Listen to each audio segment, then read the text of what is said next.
오늘 말씀은 이사야 36장 11절부터 22절까지입니다.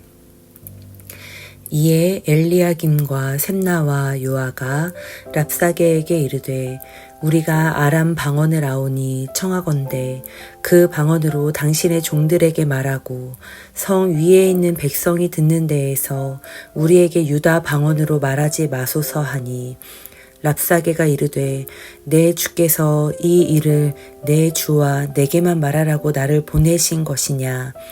너희와 함께 자기의 대변을 먹으며 자기의 소변을 마실 성 위에 앉은 사람들에게도 하라고 보내신 것이 아니냐 하더라. 이에 랍사게가 일어서서 유다 방언으로 크게 외쳐 이르되 너희는 대왕 아수르 왕의 말씀을 들으라. 왕의 말씀에 너희는 히스기야에게 미혹되지 말라.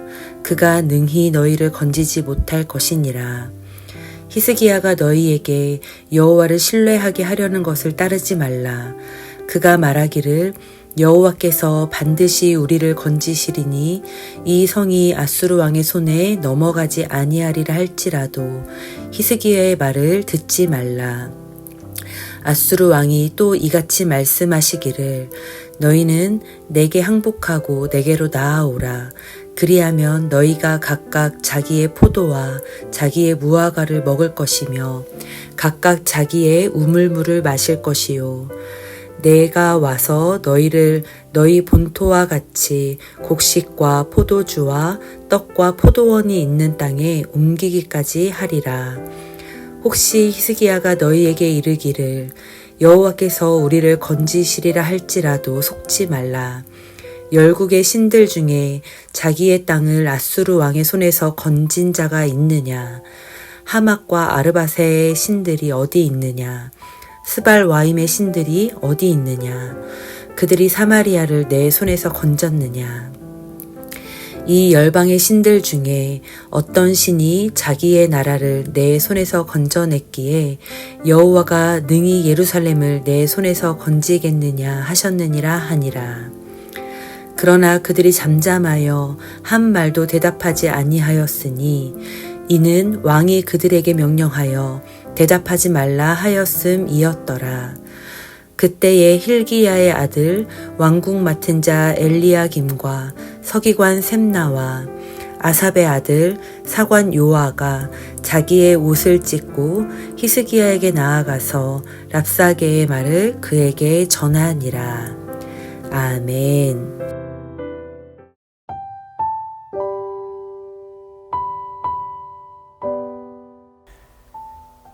아수르의 왕 산헤립이 보낸 랍사게가 유다 백성과 하나님을 모욕하고 있습니다. 당시 통용되는 언어는 아람어였지만 랍사게는 일부러 유다 백성들이 들을 수 있도록 히브리어로 통역하여 말하고 있습니다. 자신이 지금 하나님과 백성들을 조롱하는 소리 모두 다 잘 들으라 이런 거죠. 그는 계속해서 하나님을 의지하지 말고 아수르에게 항복을 하라고 합니다. 자신들에게 항복을 해야 할 두 가지 이유를 말합니다.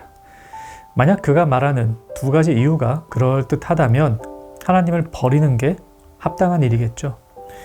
그래서 랍사게가 하는 두 가지 말은 오늘 우리를 하나님으로부터 멀어지게 만드는 유혹의 소리와도 같습니다. 만약에 그의 말을 듣고 하나님을 버리는 게 합당하다 이런 생각해서는 곤란하죠. 유다 백성을 유혹했던 그의 말을 통해 오늘 우리를 유혹하는 사탄의 소리를 듣고 그 유혹을 이길 수 있는 신앙의 바른 소리를 한번 들어봅시다. 랍사게가 말하는 첫 번째 항복해야 할 이유는 너희가 하나님을 버리고 항복을 하면 잘 먹고 잘 살게 될 거다라는 겁니다.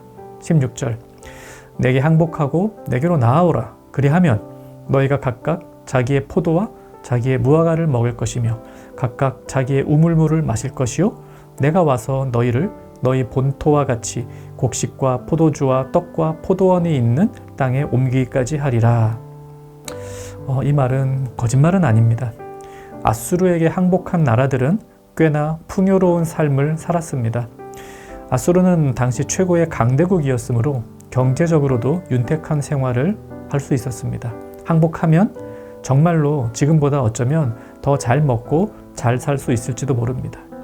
그러나 그것이 하나님을 버려야 할 이유가 될 수 있을까요? 하나님을 버리고 돈이 조금 더 있고 맛있는 것을 조금 더 먹을 수 있는 풍요로운 삶을 선택하는 것이 맞을까요? 반대로 이런 생각을 한번 해봅시다. 하나님을 믿고 있는 것이 풍요로운 삶을 위해서였습니까? 만약 그렇다면 하나님을 버릴 수도 있습니다. 하나님을 믿는 목적이 풍요로운 삶, 부유한 삶이었다면 하나님보다 더 부자가 되게 해주는 것들을 따라갈 수도 있습니다. 하지만 하나님을 믿는 것은 돈과 음식과 의복이 풍성한 삶을 위한 게 아닙니다. 하나님을 섬기는 목적은 돈을 잘 벌거나 잘 먹고 잘 살기 위함이 아닙니다. 따라서 하나님을 버리면 풍요로운 삶을 살 수 있게 해주겠다는 말은 그 말에 참 거짓 여부와 상관없이 우리가 귀를 기울일 수 있는 말이 아닙니다. 두 번째로 하나님을 버리고 앗수르에게 항복을 해야 한다. 이렇게 랍사게가 하는 말은 20절에 나와 있습니다.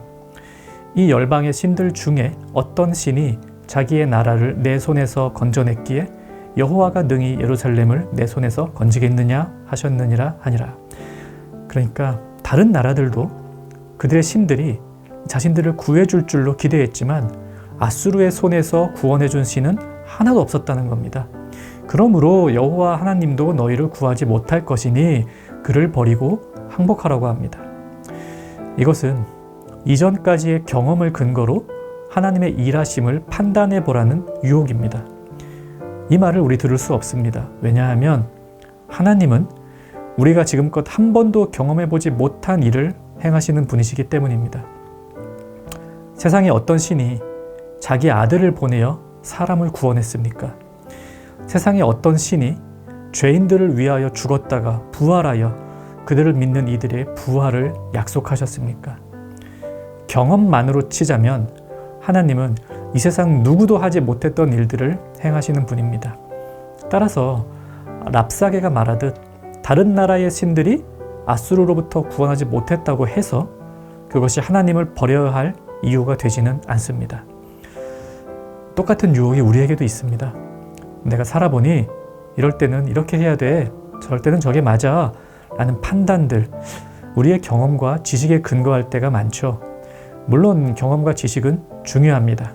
그런데 경험과 지식이 우리의 전부가 될 수는 없다는 사실을 기억해야 합니다.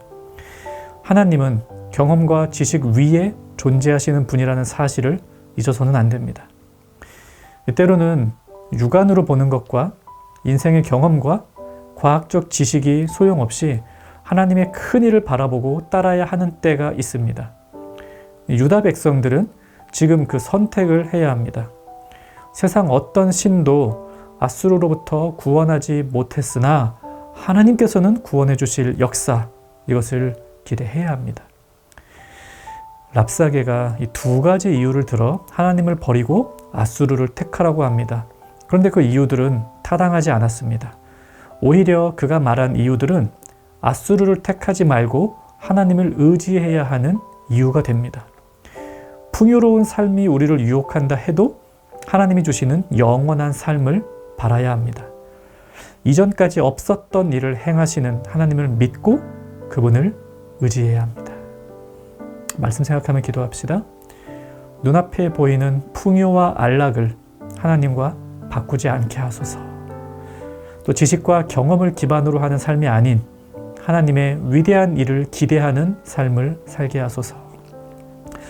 오늘 하루 위대하신 하나님을 기대하며 살아가는 청년가족 되기를 바랍니다.